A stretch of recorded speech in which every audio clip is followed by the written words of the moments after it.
আসসালামু আলাইকুম। এসএসসি 25 এবং এসএসসি 26 তোমাদের গণিত প্রথম অধ্যায়ের মধ্যে একটি নৈর্ব্যক্তিক সবসময় পরীক্ষার মধ্যে 100% থাকবে, এটা নিশ্চিত থাকতে পারো।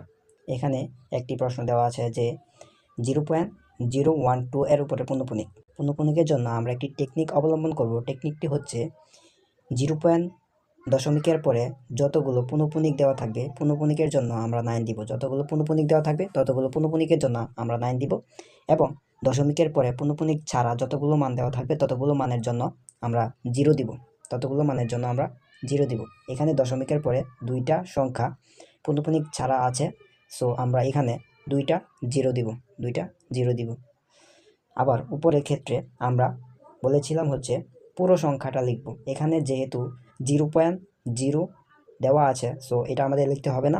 আমরা লিখব শুধুমাত্র 1 এবং 2। পুরো সংখ্যা লিখতে গেলে 1, সামনে আমাদের 0 দেওয়া লাগবে না। এখন আমরা দশমিকের পরে অথবা দশমিকের আগে যতগুলো পুনঃপুনিক ছাড়া মান দেওয়া থাকবে সেই মানগুলো আমরা মাইনাস করে দিব। এখানে যেহেতু দশমিকের পরে মান দেওয়া আছে, এই কারণে আমরা শুধুমাত্র 1 মাইনাস করব। 1 মাইনাস করলে এখানে আমাদের উত্তর আসে হচ্ছে 11/900।